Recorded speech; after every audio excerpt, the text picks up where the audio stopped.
Welcome to the Jam Sesh podcast, where we drop the needle on the soundtracks of entire generations. I'm your host, Krushi Salkia, and here every episode is a deep cut. Let's jam.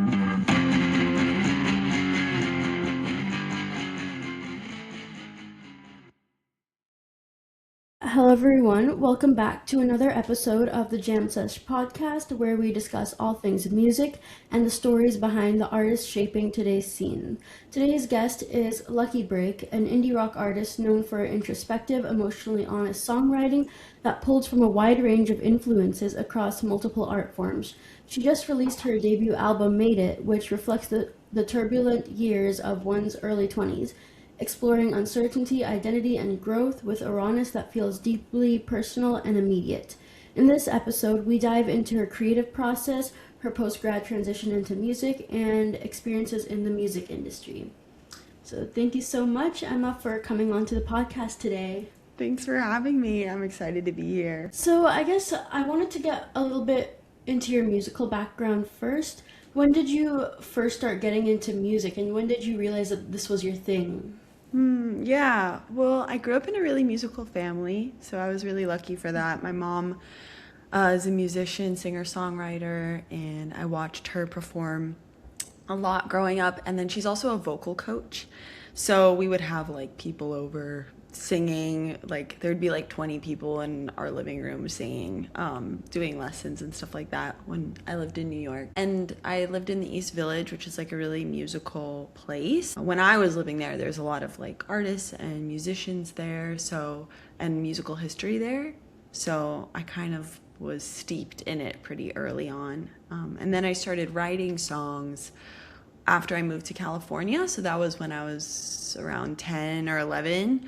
And I started writing songs because I was struggling a lot in school, like socially, and writing songs kind of helped me process that. So I think that's when I kind of realized like, oh, this is like the thing I want to do, you know? Mm-hmm. Yeah, so you said your mom was a vocal coach, so did she teach you how to sing?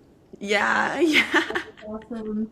And I saw on your Instagram that you also play bass and guitar and piano. Did you teach yourself or did you take lessons? Yeah, I'm mostly self-taught. With guitar, I picked it up and then I was kind of teaching myself. I had a couple lessons, but I'm just like the worst student ever because I have no discipline and don't practice. So I think I only did like 2 or 3 lessons for that. And then with piano, I learned really from my mom. She taught me how to play, and then the rest I kind of learned on my own. And bass. I don't think I ever had bass lessons. I think that was also something I learned on my own with some help from my mom too. Yeah. Mm-hmm. Yeah, and I imagine bass comes intuitively once you already know how to play guitar. Yeah, do you play any instruments? Yeah, I play guitar and piano. Nice. Yeah. Mm-hmm. Bass is like a great instrument to add on once you know guitar because it's Mm-hmm. like you're halfway there basically. Mm-hmm. Yeah, so you said that when you were younger you struggled with discipline of practicing regularly, but in order to be a musician and release your own music, you have to reach a certain level of proficiency, and that does require regular practice. So at what point were you able to reach a consistent practice level where you were able to kind of hone your skill set? I think I was always really drawn to music and to writing songs, and I was pretty like intrinsically motivated to do it. So I think every time I kind of sat down to practice something, right, I would just start writing a song. So in that way, I was practicing in a way that was allowing me to kind of grow as an instrumentalist, as an artist, but I wasn't really practicing like my scales or like from a theory standpoint. So I think like that's why I have so many songs and not many guitar riffs to show for it, because I just was like addicted to writing the songs, I think, more than getting really, really into my instrument. You Mhm. know, I always respect people who can like really, really get into their instrument because it's a real like skill that takes a lot of time and patience and discipline. Yeah. So would you consider yourself a songwriter before you would consider yourself a musician? Yeah, I think so. I wouldn't say I'm like a musician's musician, you know. I think I hold my own pretty well. Some of my favorite artists like Fiona Apple, Elliott Smith, like these were people who like were incredible instrumentalists as well as songwriters, you know. I think I'm a little more on the camp of like I can play to back myself up, but I'm not coming at it from like a instrumentalist perspective. Yeah, so you said you come from a musical family. Did you find that they were supportive when you told them you wanted to pursue music? Yeah, I mean, I think it was something that I kind of had to come to terms with myself, because I guess I'd seen the instability in some ways that choosing like an artistic career can create.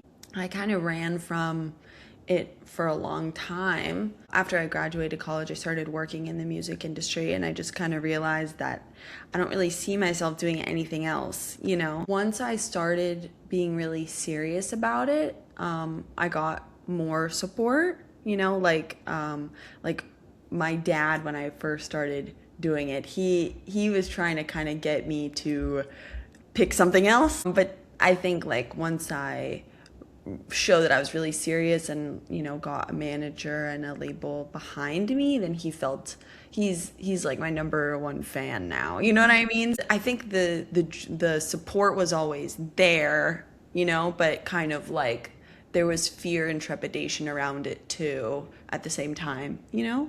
Yeah. So, in preparing for this interview, I looked at your Instagram and your Substack, and I noticed that you have a wide variety of interests. Like, you worked at Internet Archive, and you've written music reviews, and you wrote your senior thesis on like incels, and you have an interest in feminism, and you do creative writing and poetry.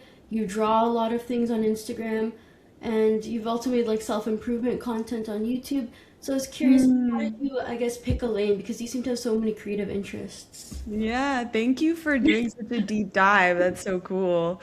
Yeah, that's a question I ask myself every day. I think for me, like the more I work on Lucky Break, the more I kind of see it as a multimedia project. You know, I think like I'm really interested in creating a whole world. You know, and I think like the illustrations, the music, the writing all go into that. I'm really interested in like American culture, and I was an American studies major. So, in American studies, you're studying a lot of film, you're studying a lot of writers, you're like looking at a lot of different mediums.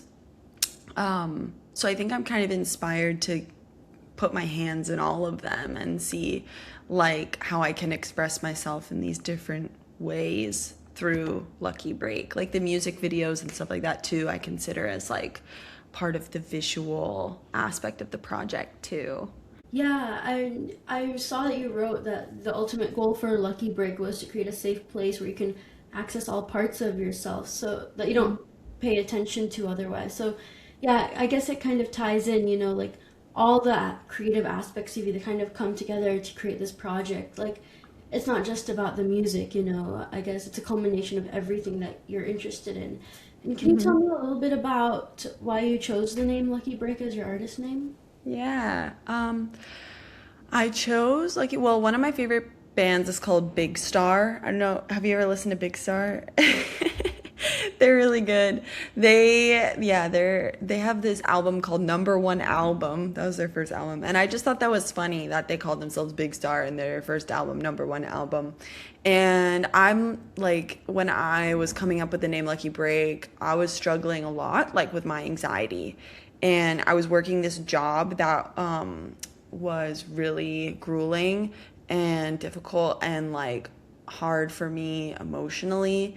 And I was relying a lot on like faith that I was gonna like get through it and that like stuff was gonna be okay. And so the name Lucky Break really came from like me trying to just force like confidence in what I wanted to do and where I was gonna go next. And yeah, I just thought it sounded good too. So yeah. Yeah, and I guess, you know, like you said, that being in the music industry doesn't have a lot of stability. So you do need that hope and faith to keep you going because sometimes Hmm. you're not getting that external validation when, like, even despite putting in lots of effort. So I guess I wanted to ask you more about that time in your life. So you said that, like, after graduating college, you joined some jobs, you quit some jobs, you moved cities. So can you walk me through that time in your life and how that inspired the music you made at that time? Yeah, definitely. So after college, I went and I worked in the music industry, and I made a lot of amazing friends there, and I learned a lot of amazing things. And I'm like really grateful that I did it. I was coming fresh out of school, and I was like really, really scared to make any kind of mistakes. Um, so I struggled a lot in that environment. And then I left. I told myself I was going to give myself like a year, you know. And so after that time, I left and I was like, I'm just going to figure out how to be happy and like what to do, you know. Um, so I worked at a summer camp, which I highly recommend for anyone who's lost. Go work at a summer camp. It really solves a lot of your problems. Um, so I worked at a summer camp. I wrote a lot of songs there, you know. And then I came back to the Bay Area and I had this EP that was done, right? So I just made a press release for the EP and I started sending it out to bloggers, you know, the same way like you found out about my project. Like I was doing that then too, like just sending it out in emails to people. And I sent it to this thing called the Creative Independent, which I don't know if you've ever checked out the Creative Independent, but it's a really cool like archive full of artists and their process and advice and things like that. And the guy who runs it, his name's Brandon. He's one of the guys who started Pitchfork. I didn't know any of this, but I just sent it to him like, hey, listen to my music. Mm. And this was about 3 months after I'd quit my job. So it was like very early days. And he was like, oh, let's have one a call. And then, you know, he let me know that he manages.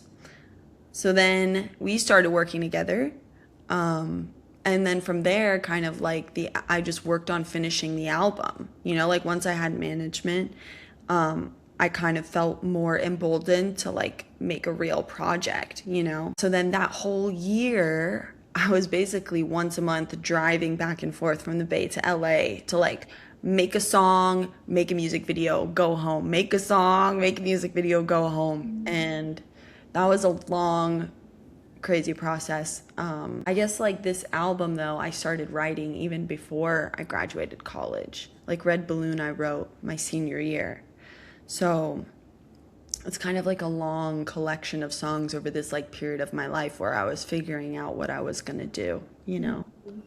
Yeah, and driving from San Francisco to LA, I mean, that's like a 6 to 7 hour drive. I imagine you had a lot of time alone with your thoughts. And do you find that maybe doubts would creep up, or you're wondering, like, you know, is this going to work out? Or, oh, I don't like how this song turned out. Or, you know, sometimes when you get so much time to think, it can actually be a negative thing. Do you find that to be the case? Yeah, well, yes. I really enjoy like driving because I just listen to music the whole time. Um, but yeah, of course, throughout the process, there's so much doubt. I mean, even now when it's done, there's doubt, you know, and worry. I think the thing that I think like the thing that I always kind of like cycle back to is that I feel really grateful and lucky that I get to make stuff and share it with people, you know, and it that's kind of the thing that keeps me going, you know. Yeah. Yeah, so I read one of your Substack posts where you said that you quit your job working in the music industry because the music industry is run by a lot of men who profit off of the work of women, but then don't value that work. I Yeah. wanted to ask, like, you're still in the music industry. You have a record label and everything. Do you Yeah. find that your experience is different on the artist side of it? That's such a great question. It's something that I think about a lot. I think in my situation, right? Like, because I'm working with people who I really trust and really like, and I think like I am really lucky because I got to essentially like pick who I work with, and I picked like people who I trust, who I know like value me as an artist and like see me as a whole person. But I think from the artist side, I have like lots of friends who are artists who are dealing with this kind of stuff every single day, and it's hard. I don't really know like what the answer is, but I think like young women are always kind of in this weird position, like no matter what industry you're in, right? Where like you feel like you've got this window of time where you're valuable, right? Where you're like seen as valuable and where you can capitalize on that, you know? And I think that is a myth that's like used to continue exploitation of women. So yeah, I struggle with that all the time. And I think about, what does success mean to me inside the context of like the music industry, right? And I think like what I kind of like have settled on is like, as long as I feel like I get to control what I put out creatively and what I get to say, and I get to talk about the things that I care about, like that to me is success within the context of the music industry.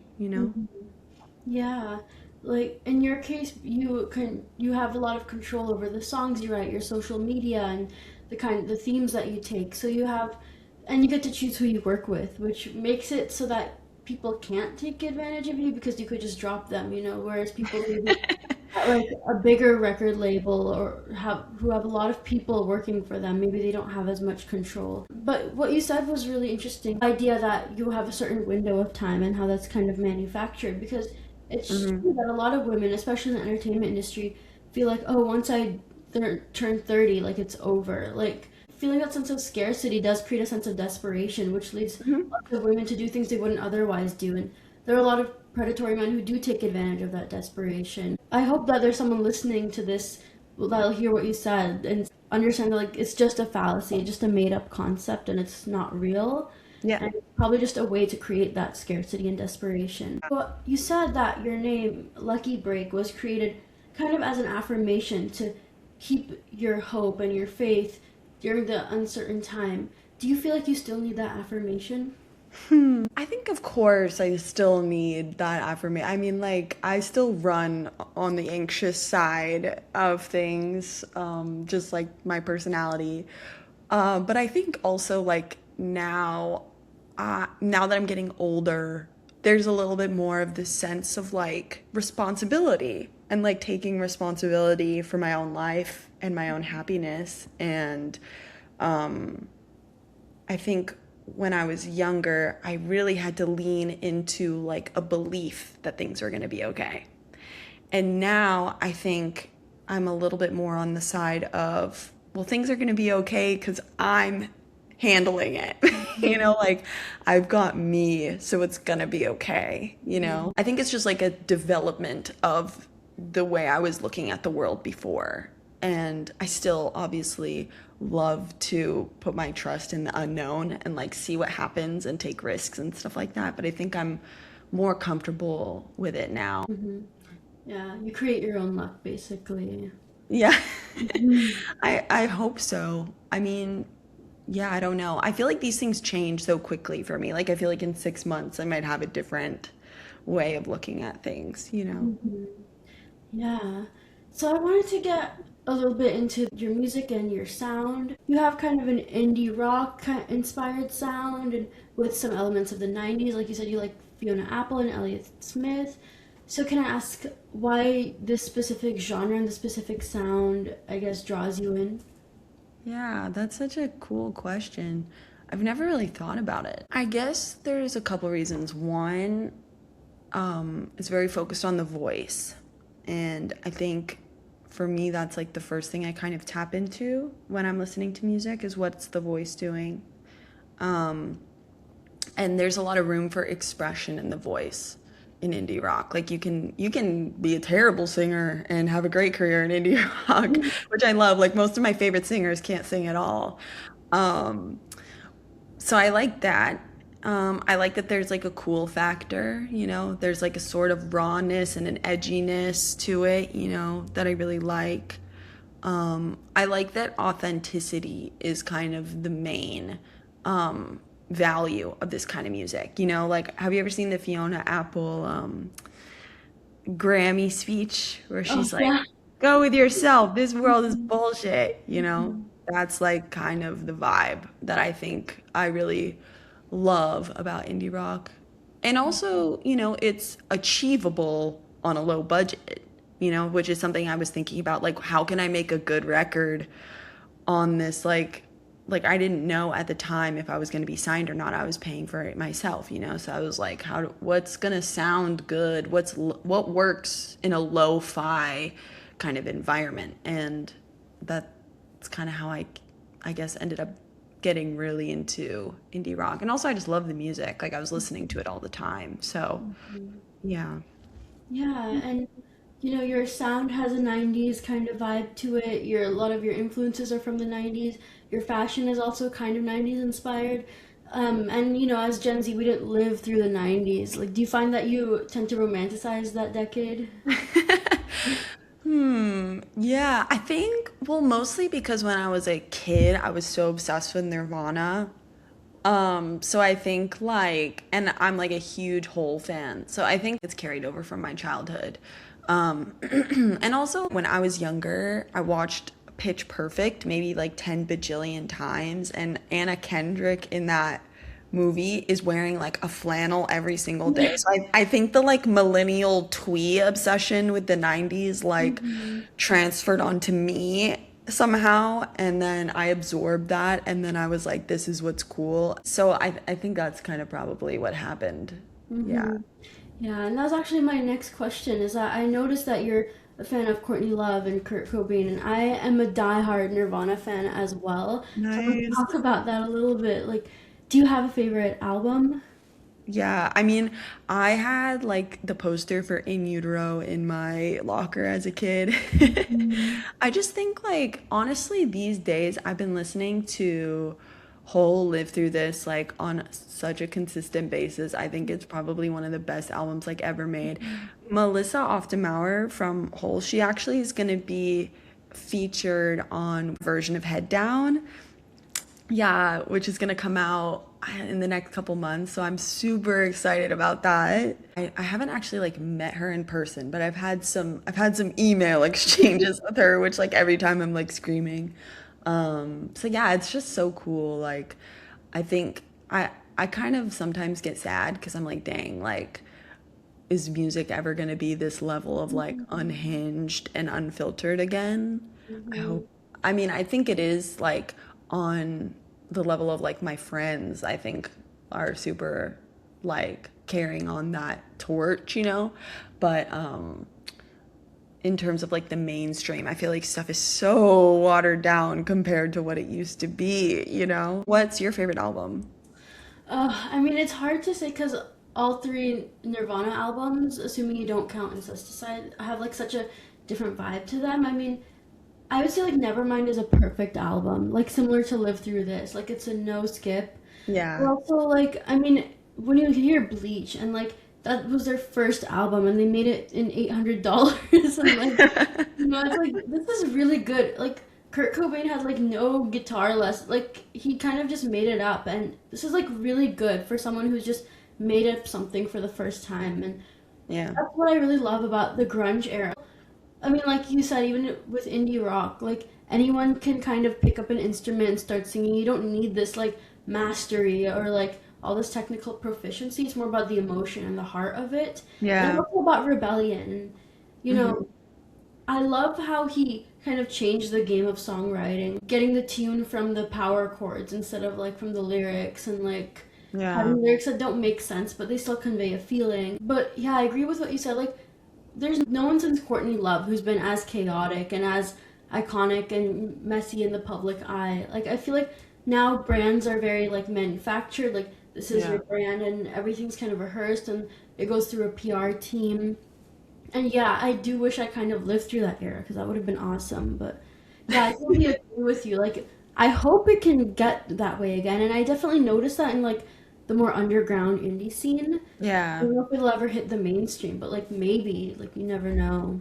Yeah, I think what you're saying about brands is actually, I think you're hitting the nail exactly on the head because I think that's what it is. Because artists, I mean, I think there was always, the brands in the music industry working together. Like that's always been like a thing. But for some reason now, I think the brands rely so much on like their artist relationships. And so if an artist does anything or says anything, maybe a little unhinged, it reflects on that brand, and then they get their sponsorships taken away or whatever, like, and that like really affects their career. So I wonder if like the advertising aspect of things is kind of like partly to blame. I love watching like old interviews with Courtney Love. Like Mhm. she's just the inspo. And I think it's really cool that she's getting her flowers now because like she was so hated on, And obviously there's still a lot of people who are going to hate on her cuz she's like an outspoken woman, but I think now she's getting a lot more appreciation, which is very much due. Yeah. I'm curious what she's up to now. She said she's been working on a memoir, but she's said that for like the past 10 years. Do you follow her on Instagram? Her Instagram's pretty good. Yeah. Okay, good. Other than, I guess, these 90s icons, do you have any other influences or inspirations where you learned songwriting from this artist or you learned your vocal technique from this artist? Who's influenced your craft the most? Wow. It changes all the time because what I'm listening to always changes. I think for this record, people who are not 90s, I would say I really loved Andy Schaff in high school, and I think the way he tells a story is so compelling and cool. And his melodies are beautiful. Have you ever listened to his stuff? I haven't. Yeah, I think you'd like it. So I would say, is probably a pretty big influence. Can I go older than the 90s? Okay. Like John Prine is huge. That was like the first album I ever bought. Like that country stuff really, I think, informed a lot of my songwriting. I didn't listen to her necessarily as an influence, but someone who I think like her music really inspires me today is Julia Jacklin. Her voice is so beautiful, her lyrics are so cool. The guitar melodies are really awesome. So I feel like those artists are kind of like I have them rolling around in my head sometimes, when I'm thinking about like what a song should do, you know. Hmm. What should a song do? It depends on what you want it to do. I guess like it's supposed to make you feel something. That's kind Mhm. of like and I feel like the best songs tell a story in like an unexpected way, you know, and Mhm. kind of force you to listen to them. Yeah, and one thing I forgot to ask earlier, but you said you've lived in multiple cities, New York, LA, San Francisco, and summer camp. And how has living in different cities influenced your music and your sound and your perspective? Yeah.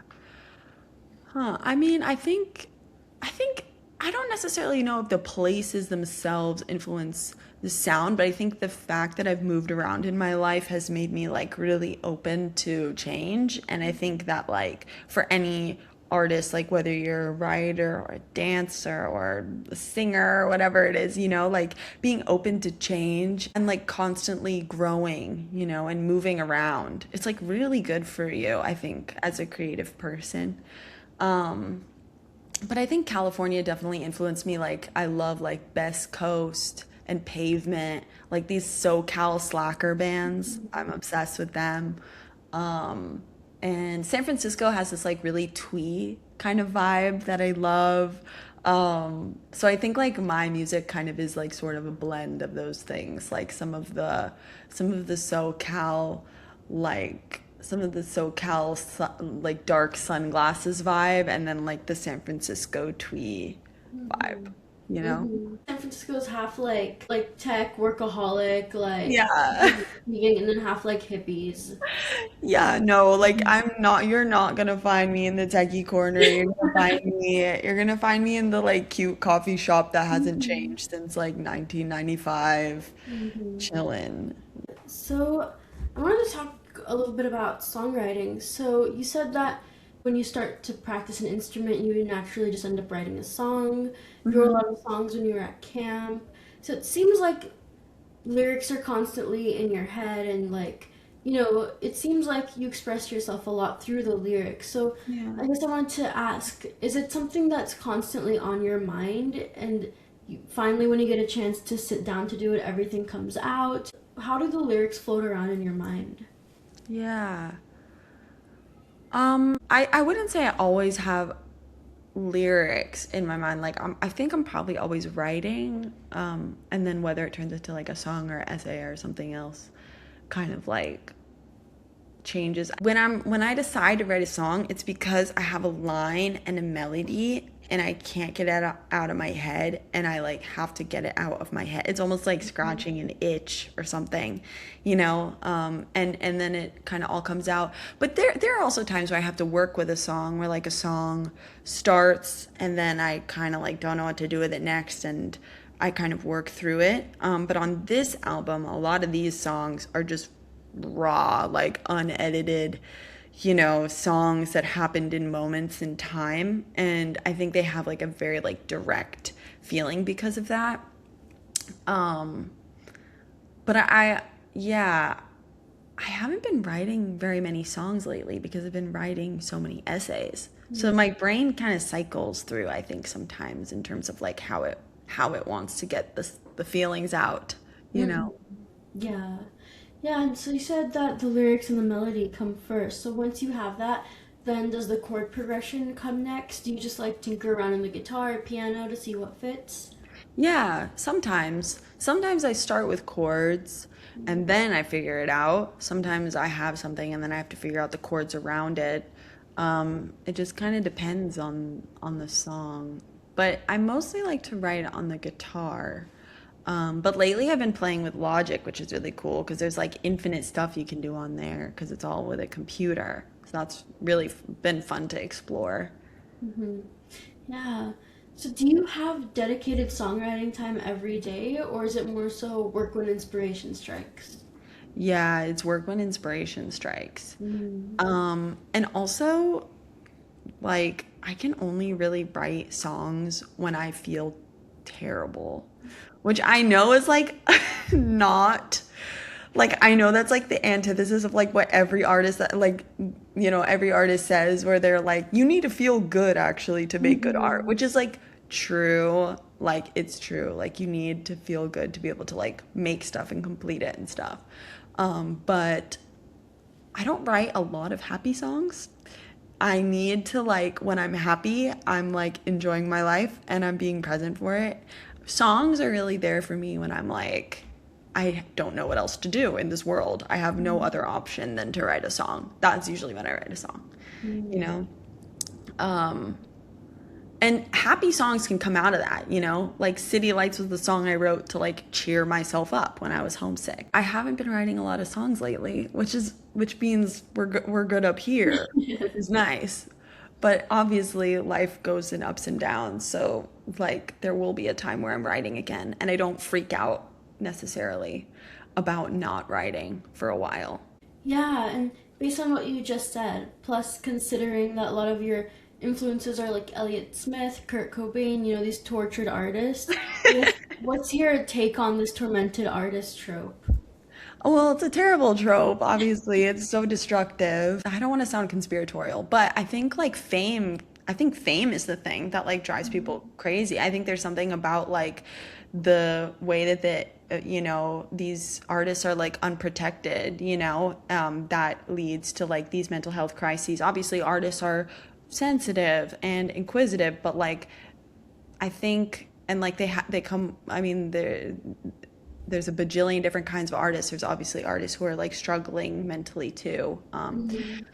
But I think art, to make something, is like this act of life, of like wanting to live and to engage with life, and I think making art is like one of the most like optimistic things you can do. It's also like one of the most natural things that you can do. Like everyone is an artist in some way, so I don't know. I think it's like easy to romanticize creative people or something and be like, well, they had something wrong with them and that's why they were special, rather Mhm. than being like, we're all we're all capable of making incredible, amazing things.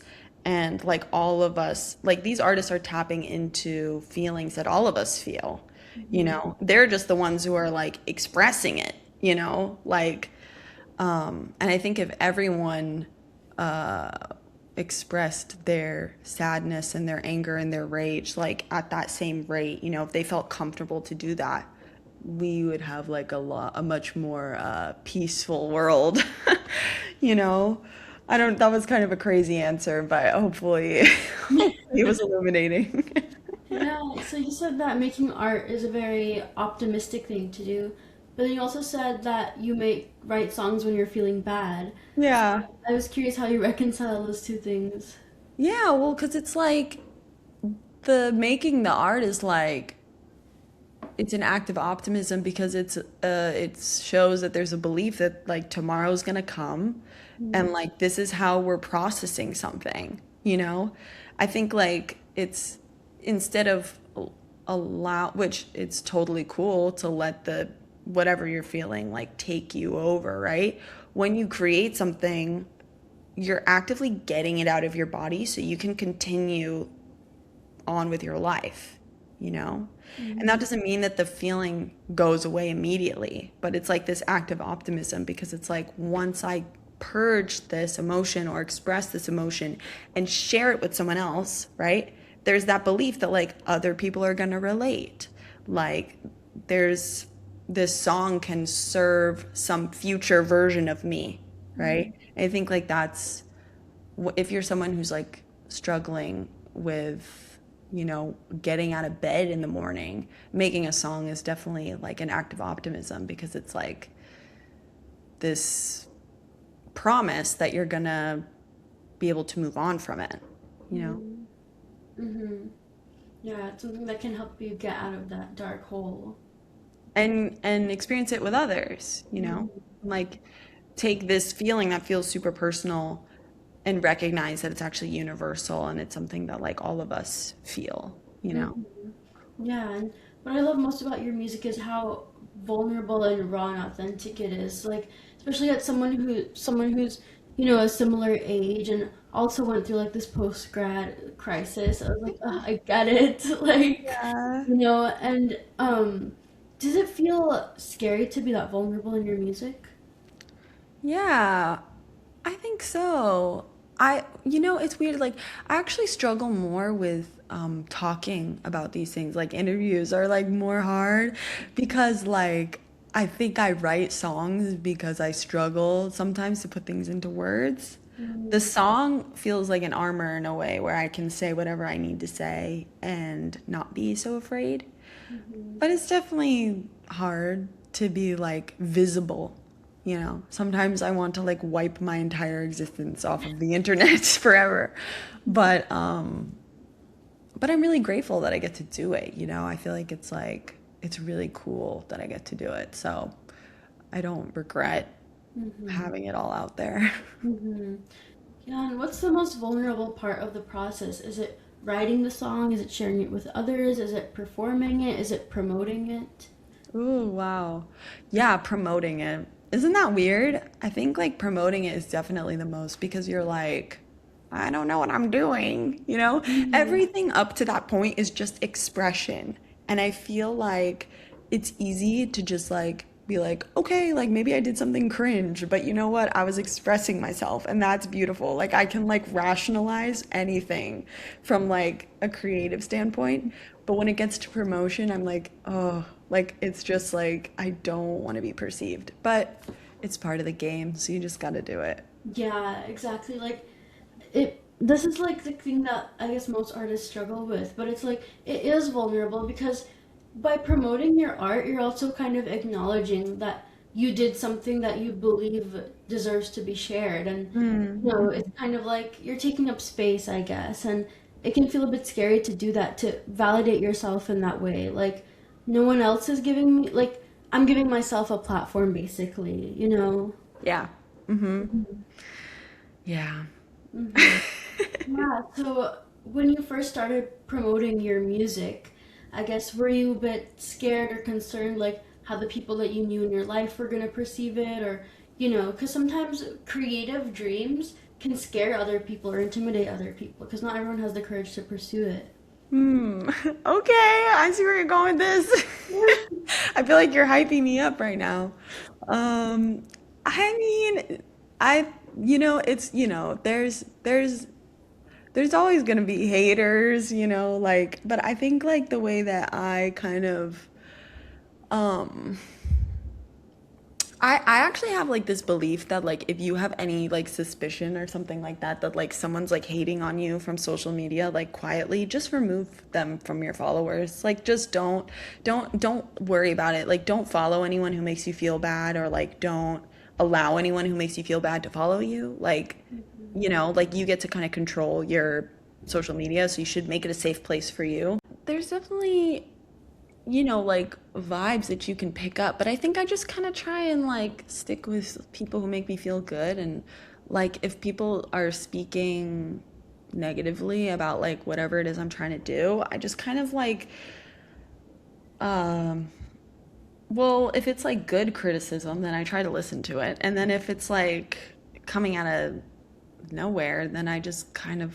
try to let it go and like wish that person the best in their endeavors. And Mhm. also like it's relatable because like there are times where like I hate it, but also like there are times where I feel jealous. Like I think as an artist like you're always comparing yourself to someone else and it's terrible. And so like that's something I also do where like if I feel that envy, I try to look at the feeling and be like, what is this actually telling me? Like what do I actually want to do? And then once I kind of figure out like what it is I need to do, then I can have like a lot of compassion and just be like happy for people. Mhm. It goes both ways, you know what I mean? Um so it's just like something to manage and pay attention to. Mhm. Yeah, like we think of envy as this like vile little demon that lives inside of us, but I think it's a very human thing, and it can be a useful tool to figure out what you actually want out of life. Because sometimes you think you want something, but what you envy reveals what you truly want. So Yeah.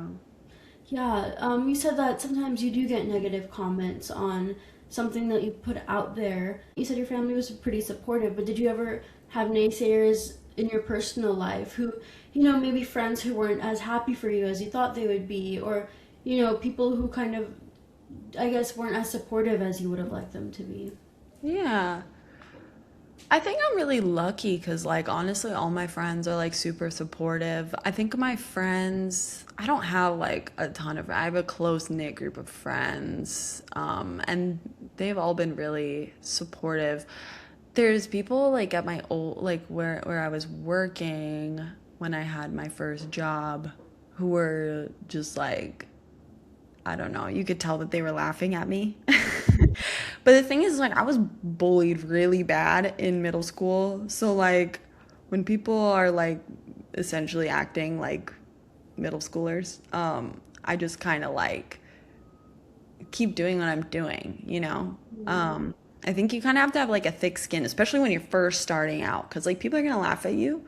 But it's fine because I'm like doing what I want to do and like it's going well, so it's okay. And even if it wasn't going well, it'd be okay. I guess like in terms of like my family, like my mom was always like really supportive. I think my dad was pretty scared for me starting out, and I would say he tried his best, but I think his like um, anxiety around it was hard for him. And so I struggled, with like, can I do this? Um, Essentially, like, it wasn't like without his approval, but like without his enthusiasm, essentially. And then once I did started doing it, I think this is like a very common thing for artists where their parents are a little on the fence about it. Once you actually are doing it and like you've got people of merit who are backing you, then, he is like fully 100% supportive. And I feel really lucky for that to have like, parents who essentially support what I want to do. Like I live with my dad because like I'm going to be going on tour this summer, and it's just doesn't make sense necessarily for me to be like paying rent while I'm like gone. So like he supports me in that way, allowing me to live with him. It's really huge, because I'm extremely lucky to have that kind of support. Yeah, and it is true that most parents do get concerned when their kid wants to be an artist, even if the parents are an artist themselves, because they know how unstable it can be, and it's not that they don't want to support you or they don't want you to be happy, but every parent just wants security for their kids. But Yeah. what you said, like sometimes you just have to do it without their enthusiasm, and then maybe the enthusiasm will come later once they realize, like, okay, it seems legit, like. Yeah, oh, totally. And I don't harbor any resentment or anything. It's just like, yeah, I think now it's so funny because now he's like so pro. He's like, it actually makes way more sense to like be an artist and rather than get a silly job, because now like job security is so bad, like people are just getting fired constantly at corporations and stuff. So he's like even more pro now, which is cool because I have my little sister, and she wants to pursue music too, and so like she's not going to have to deal with some of the lukewarmness that I did. Yeah, you blazed the trail for her. Exactly. And all other people in your family younger than you who will look up. I mean, once you have someone in the family who's done it, it makes it more accessible. Yeah, yeah.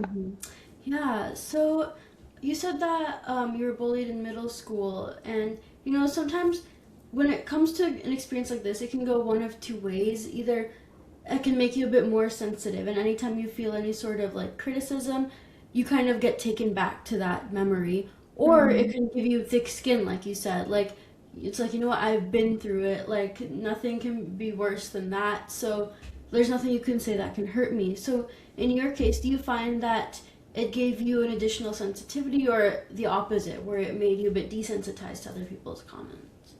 I think both in a weird way. Um, I think I'm hyper aware of hierarchy and like injustice in social interactions. Like when stuff doesn't seem fair or someone's being mistreated. I'm very sensitive to that. Um, Group dynamics, like I'm very sensitive to that. And I just really can't engage with anything where like there's like someone in power, picking on someone underneath them, or like a group of people picking on an individual. Like that kind of stuff I just like really stay away from.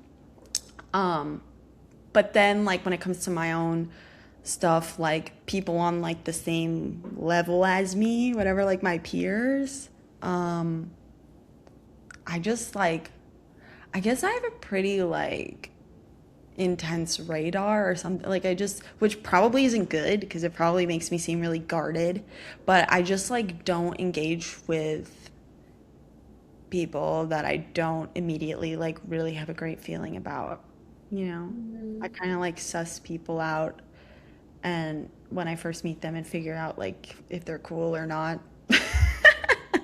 which is probably bad. But I don't know. So yeah, so I guess it's kind of like I don't know if that was a coherent answer at all, but I think it makes me sensitive in some ways and then Mhm. also like really guarded in other ways. Like but I'm trying to think like I mean I get like I don't really take criticism to heart. Like I got an album review like a few days ago and this someone said something about how the song was like a ripoff of another song that I'd literally never heard once in my life. And I just kind of laughed. Also, like as an artist, you're constantly like I did so many auditions and so many things like growing up where like people were judging me and like I didn't get it or like whatever. And so now I think I can take like criticism really, really well. But when it's unfounded, I get mad. Mhm. Yeah, like, how does it feel when someone misunderstands your art? Because sometimes that's even worse than them not liking it, because it's like, you feel like they're not truly seeing what you're putting out there. Like, it's one thing Yeah. for someone to see what you're doing and not like it. It's another thing for someone to just not see it properly at all. Yeah, I just kind of tell myself like it wasn't for them then, Mm. Like I feel really strongly in that like my music is for people who need it. Like I like my music is for people who are going to get something out of it, whether it's like, someone like coming out of post-grad who's like struggling or like someone who just needs like a fun song to sing to. I don't know, like if the songs didn't do anything for you, then they're not for you. And music is like so subjective. So I think I'm just happy that people are like engaging with it in any way, you Mm. know. I would be sad, I think, if someone said like, this is unoriginal or something like that. I think that would make me feel like, but it's also fine, because like nothing is original. Everything is like taken from something else at some point. So I don't know. Mhm. Yeah, and you seem very secure about like, this is my music, take it or leave it. Like, has it ever happened where you questioned maybe your talent or you wondered, could I have done this better? When people have self-doubts as an artist, they have self-doubts as when it comes to the industry, like, can I make it? Can I succeed? Can I make money? Did you Yeah. ever doubt your talent or your innate abilities? Yeah, of course. Yeah. Because, like, there's always someone out there who can do something better than you. I think the way that I feel is like what I have to offer is unique. I'm not really competing against anyone because it's me. Like, you know what I mean? Like, I'm the only me that exists. And so, like, and also, like, um, I listen to artists across a broad range of talent. Like I might listen to her, who's like has an incredible voice, is an immaculate guitar player, like whatever, right? Mhm. And then I might listen to Lou Reed, who like incredible poet, couldn't sing, barely could play his instrument. So I think like we come to different artists for different things, and I think people who are coming to my music hopefully are coming to it for like what I have to offer. Mhm. But Yeah. of course, there are times where I'm like, oh man, if I could play like a tasty lick, maybe I would go viral and then everything would be perfect in my life. But it's like, whatever. Yeah, and that's also one thing I was curious about is the virality aspect of it. Because in order to kind of get your art out there, having a viral moment can launch a career. So is that but also it's like sometimes you have to compromise what you originally would have done. Because, you don't, as an artist, you don't want to think about virality. You don't want to think, you want to just Yeah. be authentic. So I'm curious how you balance those competing desires. Yeah. Yeah. I mean, it's something I've struggled with over the course of from when I started doing music. Um, I think there's no one size fits all. And I kind of am committed to like, I engage on there because like it's a way to get people to listen to my music. I at one of my shows, like this girl came up to me and she was like, I found your song on TikTok and it like helped me process my dog's death. Oh. And like that in and of itself, I was like, okay, like that TikTok probably got like 300 views. Like my TikToks are not popping off, but like it still did something. So it's like worth it, I think, to post. But I don't really chase virality anymore. I mean, like, obviously, if I went viral, that would be great. But I also know people who have gone viral and it did something for them for like 6 months, a year. But then what? You know, it's not really a way to develop a long career unless you're going consistently viral over a course of years. Like, I have a friend who she's been making videos since she was like 10, and now she's like playing arenas, right? And that's amazing. You know, like that's something that like you can do over a long period of time online. Um, Also, I don't know if you heard about chaotic good, but now virality can be bought.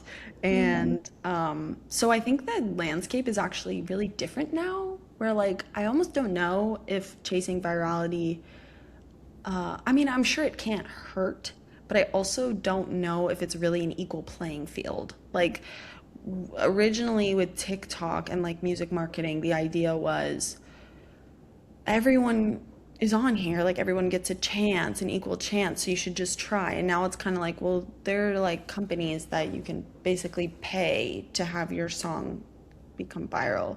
So it's not really fair anymore.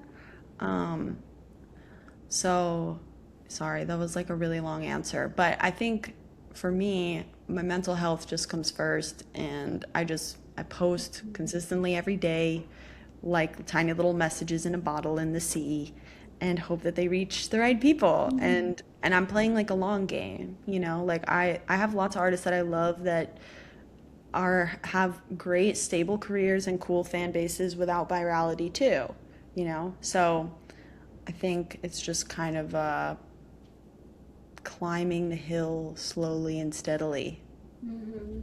kind of vibe. Yeah.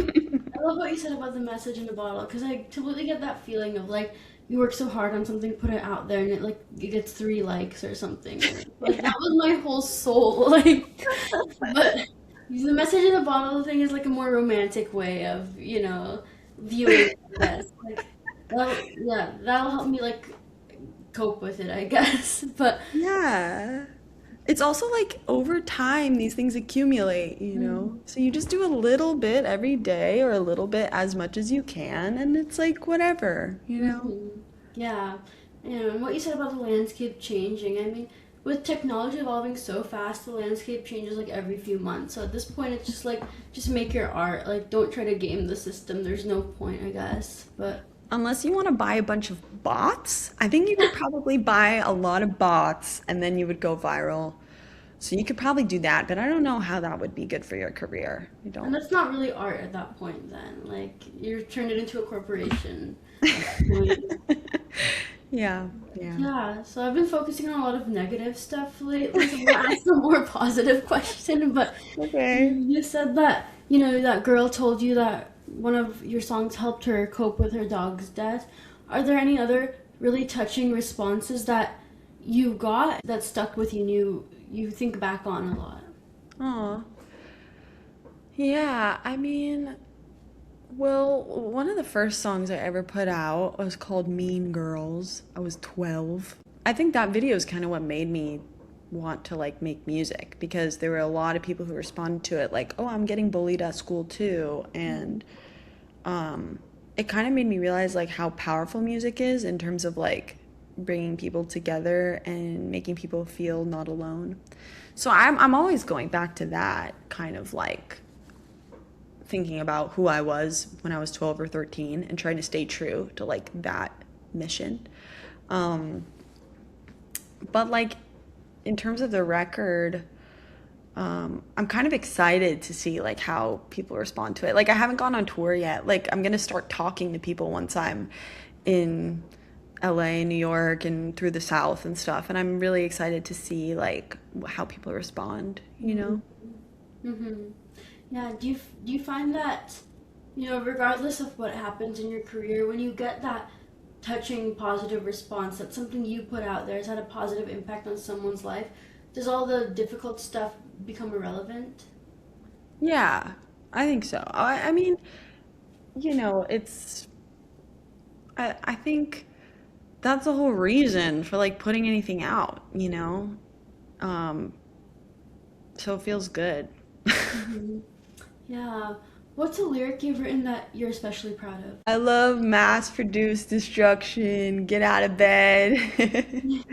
I think that's a fire way to open up a song, if I do say so myself. Hmm. So I wanted to ask, what was it like to release your very first single? Hmm. I don't even remember what it was. My very like under Lucky Break. Yeah. I think the first one was Honeysuckle. I can't remember though, but I think it was Honeysuckle. And that was awesome because I was still working at my job at that time and I like posted about it on my Instagram, whatever. And like I remember this girl, Sam, who I'm still friends with, she came by my desk and she was like, I loved your song. Like I love a spiritual moment. And it was like one of those, because the song's like, I don't know, it's about meditation.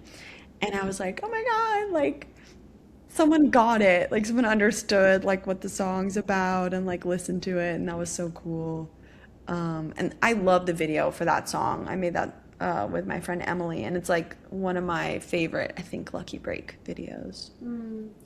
And what goes into making a music video? I know you storyboard everything in advance, but you know how you decide like the outfits, the camera angles, how it's edited together, how you find people to work with. How does all that work?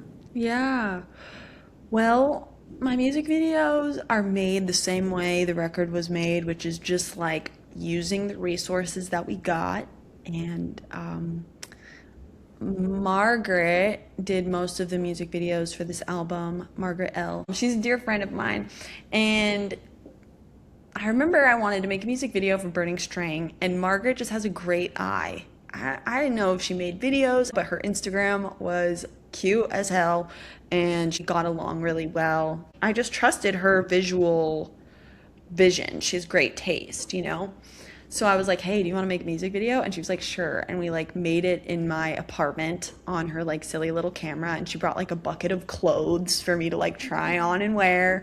And we just like made it together. And then like in the middle, we went to like an estate sale and we just like got some like funny pillows and stuff and like put it in art books and put it in the video, you know? So I'm like really, I think with Margaret, like the stuff I learned is you want to pick someone who you love their taste.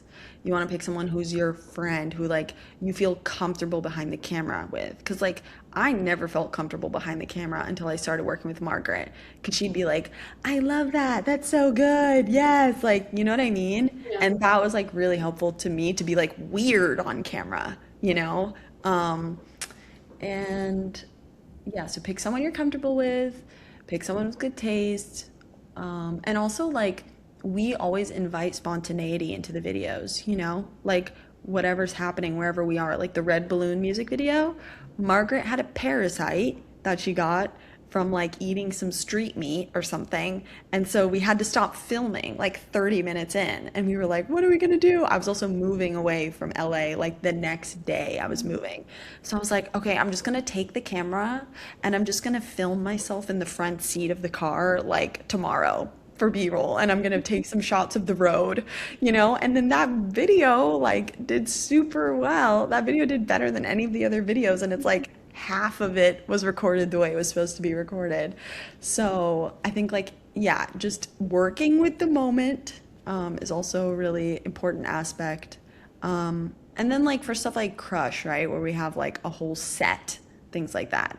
That was really pre-planned, you know, but we kept our influences really close to us. Like we knew that we wanted to do something that was like Coraline influenced. We wanted some Sofia Coppola references in there. So now I wanted to take some time to talk about your new album, which is a huge accomplishment to release a debut album, and congratulations on that. Thank you. So your album includes a lot of songs you wrote from 19 to 23 about going through the uncertain period of your life, the instability, navigating lots of change. So, what made you decide to have this specific theme as for your album? Yeah, it just kind of came to be that way, you know? It just kind of like over the time period where I was writing these songs, that's what I was writing about, you know? Um, But I think it's kind of cool. It's like every song's like a little Polaroid picture of like a moment in my life, you know? Mm-hmm. Yeah, and do you find that working on songs for an album versus for a single is a different process? Because one is a standalone project and one is a small part of a bigger project. Yeah. I mean, the album we rolled out singles for like 7 months or something Mm-hmm. crazy. So there was a lot of singles that rolled out. Mm-hmm. Um, but the album's different because you have like a physical product that comes with it that you have to sell.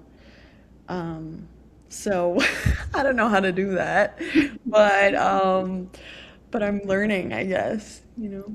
Mm-hmm. Yeah. Yeah, and so I want to ask a bit about the cover art and the visual aesthetic of the album. So, you have like this pink, purple, silver theme. You're wearing angel wings, you're holding a star. What's the story behind that? Yeah. Um, well, the blue of the curtain is inspired by two things. One is David Lynch blue velvet, like that color of blue.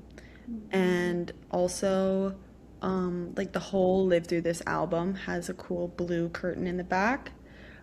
And then also, I lied, it's three things. Also, Chagall, one of my favorite painters, he paints this really beautiful deep blue. And so I just like was really attracted to that blue as a color for the album background. And I had pink hair at the time, so I made it extra vibrant pink. I just kind of saw this in my mind, and I just kind of wanted it. Also, like the angel wings and like the star to me are like very associated with indie rock. I don't know why. I just feel like there's a lot of indie rock visuals that include like some angel wings and a star, and I just thought it would be fun to kind of like incorporate that in to like really solidify it as like this is the world that it exists in, you know? And I like the idea of Lucky Break being an ethereal creature, you know, kind of bringing down this star um, to kind like that she kind of made out of like some crappy tinfoil, you know? Like this is kind of like a by any means necessary gift that I'm imparting. Also, originally I thought the album might be called Silver Star because I thought that it would be cool to kind of create like basically I thought of the silver star as a symbol of like the alternate path as opposed to a gold star. Like in life, you're always being given these gold stars, right? Or like trying to um, get approval from this like larger structure that imparts you with gold stars when you do well. And the silver star is like this other star that guides you on a path that is different, like on a path that is like more about mysticism and spirituality and human experience and growth rather than like climbing a ladder or something like that. Mm-hmm. So that's kind of like what the silver star symbolizes. And then the typing on the cover, like I hand drew that. I hand drew all of the stars on there and on the back. There's a bunch of drawings on the back of the record. There's a bunch of drawings that I drew. So it's like very handmade in that way. That gives it a more of that indie and punk kind of feeling as well, like very DIY. Yeah, yeah. hmm Yeah, and I like the silver star idea because, as we were talking about, a lot of this journey of one being an artist, two being in your early 20s before you've really figured things out, it requires a lot of self-validation and you have to be confident that you're making the right decisions, you're on the right path, and you have to kind of be in this abyss where you're putting in effort but you're not getting anything back yet. And Yeah. you need that like self-validation to go keep going and that's why the silver star is an interesting because the gold star is like external validation. Silver Yeah. star is like, no, this is like coming from me. Like I'm giving myself a star. And hmm it's a cool like way to symbolize it. But yeah, I like that kind of imagery of it. So I want to ask, why did you order the songs in the way that you did? Yeah, it's in alphabetical order. Jessica, my mastering engineer, when she sent the album back, we got this link and it was all in alphabetical order and we just started listening to it in this order and we're like, this actually works. This is actually pretty good. And like we're all like bibliophiles, so we were like, it's kind of literary to have it like in alphabetical order. So that's what we did. Your bibliophile. So what do you like to read? I like to read books about deranged, crazy women. It's my favorite genre. I'm reading The Dud Avocado. I just read The Coin, which is really good. And then before that, I read All Fours by Miranda July. Have you read any of them? I haven't, but I do like that genre. What do you like to read? I like to read a lot of like classics, Nice. I like to just read these older stories from hundreds of years ago and realize like, oh my God, people have always been the same. And Aww. it just like, it's an escape in that you're escaping this modern world, but it still feels very real and connected because it stood the test of time because it speaks to these essential human truths. And it takes you out of the Yeah. rhythm of daily life and it's like, okay, let's think about something other than my own current life and my own current world. Like this is bigger than me. Do you have any like recs? Because I'm constantly trying to find new books to read. Have you read Wuthering Heights? No, but I saw the movie, which I know is not close to the book, I know. Yeah. I haven't seen the movie, but I've heard questionable things about it, but I don't know how well of a representation it is, but the book is crazy. I mean, if you like deranged women, like you have to read that one. Okay. It's It's okay, it's on the list. it's a hard read. Like for the first half you'll not know what's going on, but then it'll click and you're like, "Oh my God." But I'm not going to say anything else about it. Okay, cool. I'm gonna read it. Yeah. Have you read The Bell Jar? Yeah, yeah, Mm, yeah. In high school, I yeah. was unwell. I read in high school too. Right, so we're talking about ordering songs. So if you listen to the album from start to finish, what do you think the story tells? I think, well, in the beginning, it's like, so I'm wasting my time, right? At the end of Big Swing, I repeat that, so I'm wasting my time. Mm-hmm. And then the last song ends with like a little a little clock ticking, um, which, like, I don't know, I think it's cute. And I think the idea in Spinning Cup, I'm wishing that time would slow down. So in the first song, I'm wishing that time, like I'm like I don't know what to do with this time, and then in the last song, I'm like I wish that time would slow, and I think kind of like the way that I see this album is kind of like, man, this like life is quite short, and also this period of life, where you're like in your 20s or whatever, or moving from teenager into adulthood is really short, and it's terrifying, but it's also temporary, and part of that like temporariness is what makes it powerful and beautiful. Um, so yeah, and also just like this relationship with time is fraught, but you just gotta try and like be present for all of it. You Mm-hmm. know? Yeah. Do you have a favorite song on the album? Right now, it's pictures of herself because it's like summer, and I want to dance. So, you said like the album reflects a very specific time period of your life, and the album's called Made It, and my interpretation of that is like you've made it through this difficult period of uncertainty, and you've reached, I guess, a level of peace or tranquility. Like you said earlier, now you feel like more certain things will work out because you will make them work out because you trust yourself to make things work out. So it's kind of about a very finite, specific period of your life. So, and then also made it, as in like you made an album. Like, so I guess there's a double meaning there. So what chapter of your life are you in now? Yeah. Also, great job close reading that title. Like, I had some people be like, "So did you make it in the music industry?" I'm like, "Girl, no, I did not." Yeah.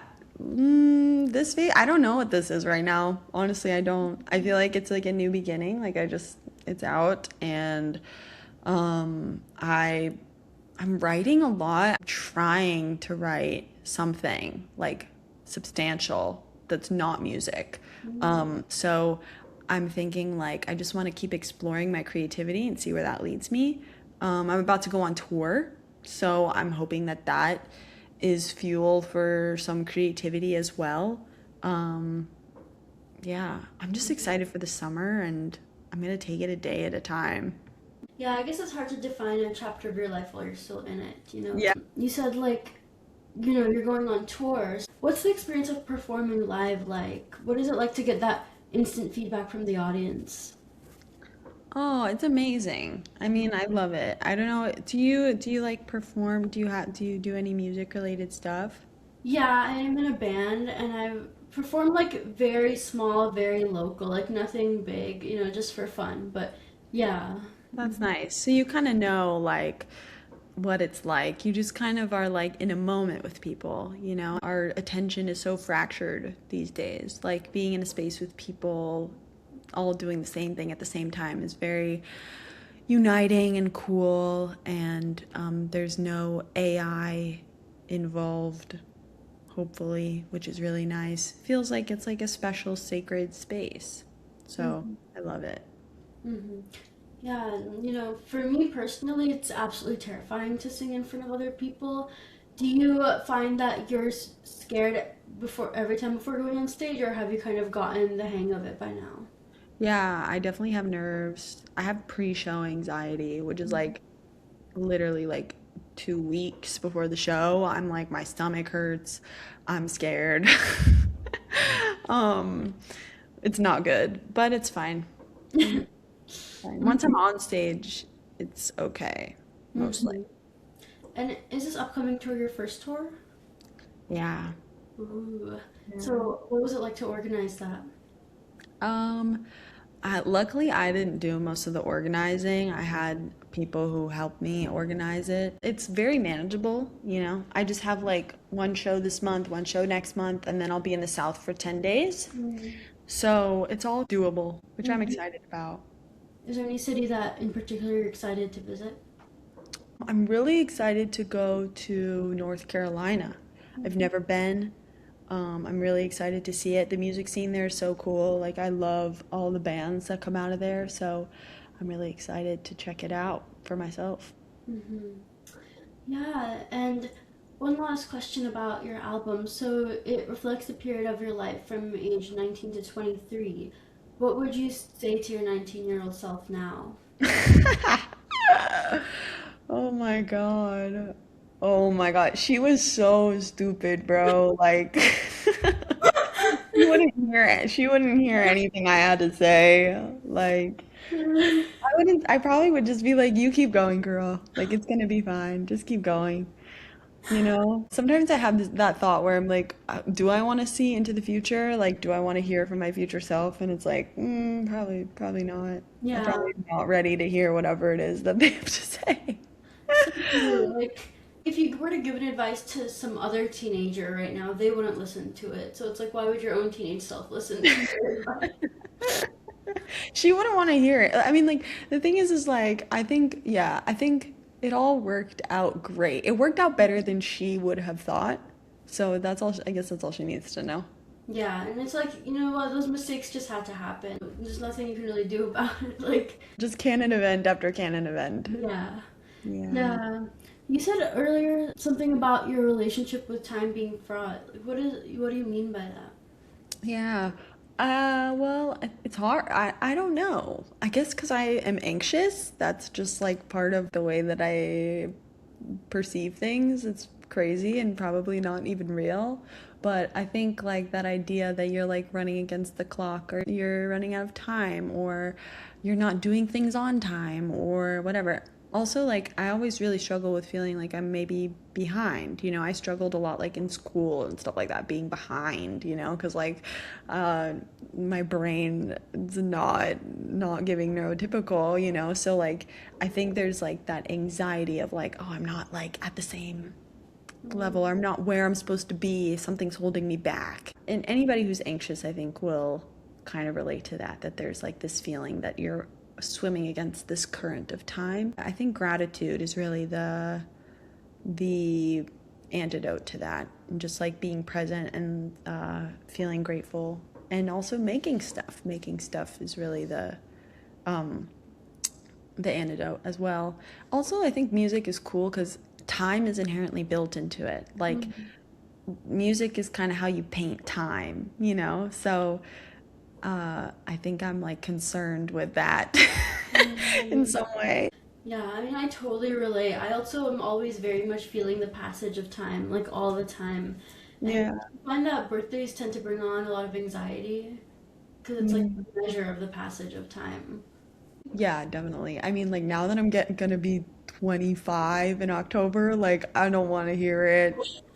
But also at the same time, I'm excited because I think life keeps getting better every year, you know? And, feeling this anxiety about, you're running against the clock, time's running out.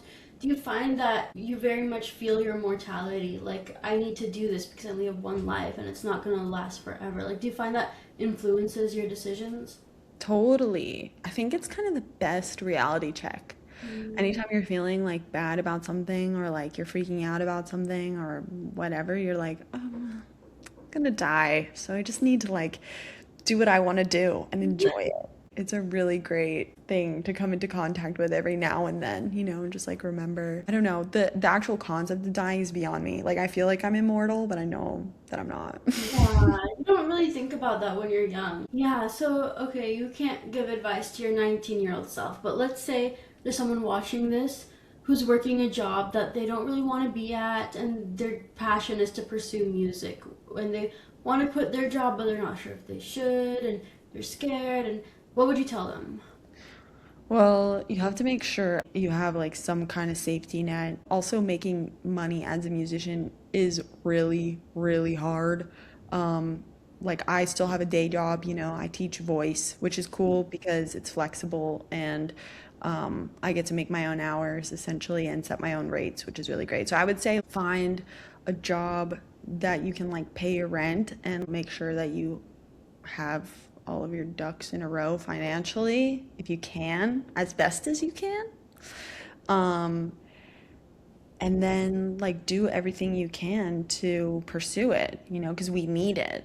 Like we genuinely need it. And also like there's this kind of like sad fact that like the more money you have, the more visible you're going to be.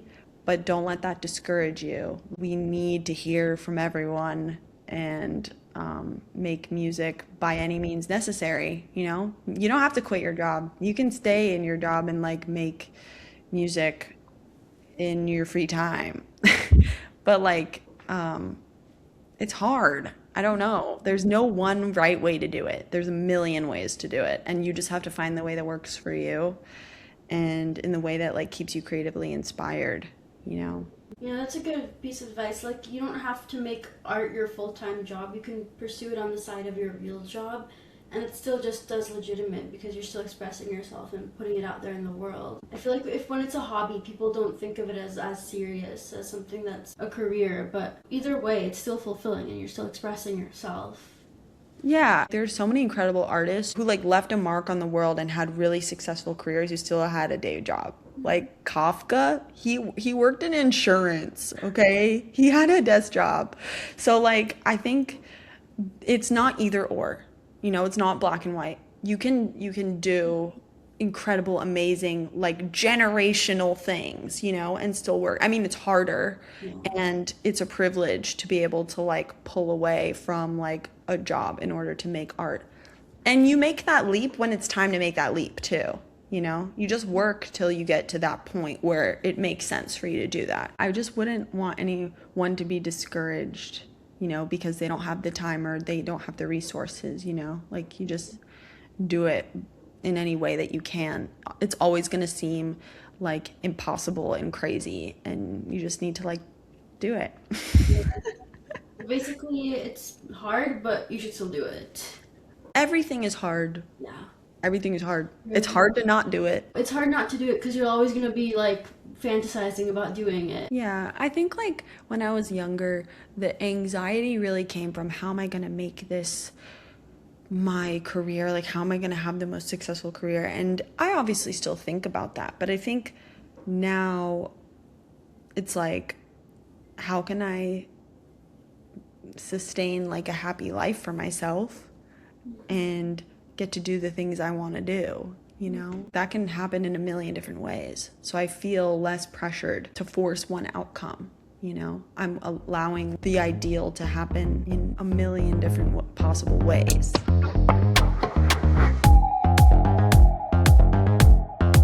So that brings us to almost the end of the interview.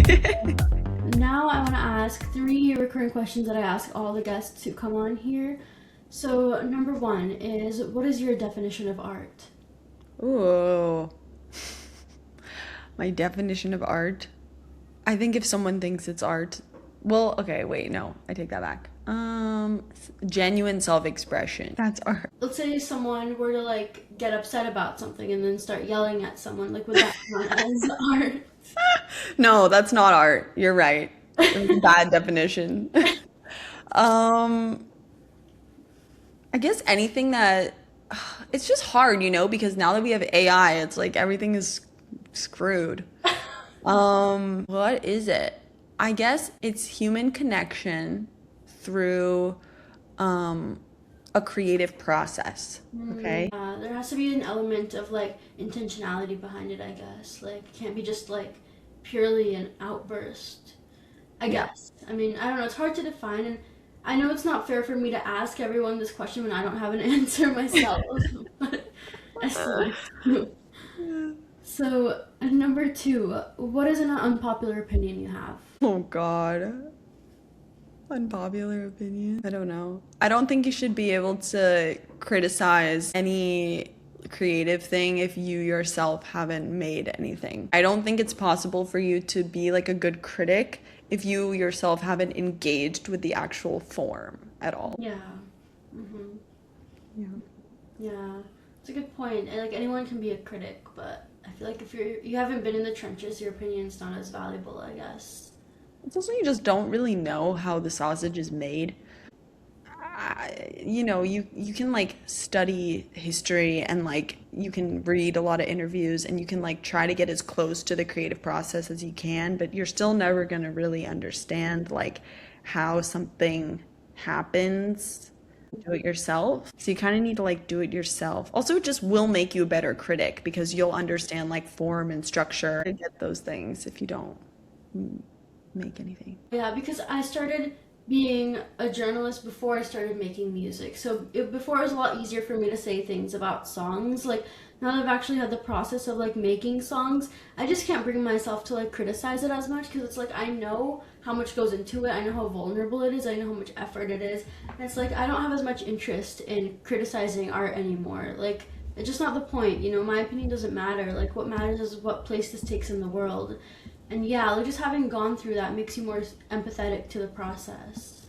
It also makes you a better critic, right? Because you realize like, okay, where does what does my criticism actually serve? Like how does my criticism actually like improve, like this conversation, right? Because anyone can listen to something and be like, I like it or I don't like it, right? But like if you actually like are a creative person yourself, you can look at it and be like, oh, like I see, like you get more into the weeds of it, I think. I don't know. I don't really write criticism, but I think if I did, I would be better than someone who doesn't. Yeah. Like I'm literally like I don't know how to criticize, but I'm saying you can't criticize unless you so I'm already fucking it up, but whatever. Okay, so the third question is you have to recommend one song or album to the listeners. What is it? You should listen to Santa Gold and her record Santa Gold. It's really good. Have you ever listened to it? I haven't. What genre is it? I would say it's indie sleaze era, but it's kind of like electro pop punk.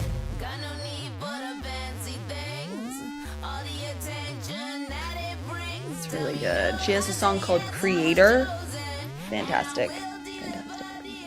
Ooh, I'll check it out.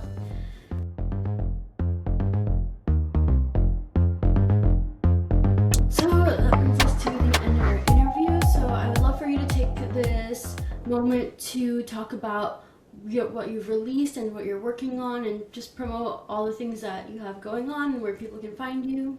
Yeah, definitely. Thank you so much for this interview. It was so fun. I love talking to you. Okay, my Instagram, I'm Your Lucky Break, my YouTube, Lucky Break Official, my Substack, which I think is I'm Your Lucky Break or Lucky Break Official. I can't remember. And you can listen to me on all streaming platforms at Lucky Break. Awesome. And are you by any chance performing in San Francisco during the summer? Actually, yeah, I'm playing May 24th Mm. at the Kilowatt.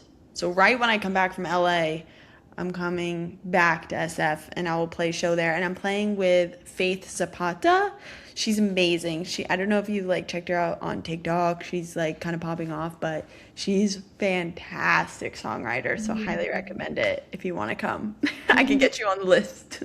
That would be awesome. Yeah, it'd be awesome. Yeah, thank you so much for coming on the podcast. I had fun talking with you as well, and good luck with your tour. It's super exciting to go to different cities and meet all these different people, and I'm excited for you. Thank you. I'm so excited too. And good luck with your band. I want to hear your stuff, so send it to me. Thank you. We're very new still, but yeah, It's amazing. when it materializes, I'll put it out there. But yeah. Okay, cool. Sounds great. All right. Take Awesome. care. Thank you. Have a great rest of your day. Thank you.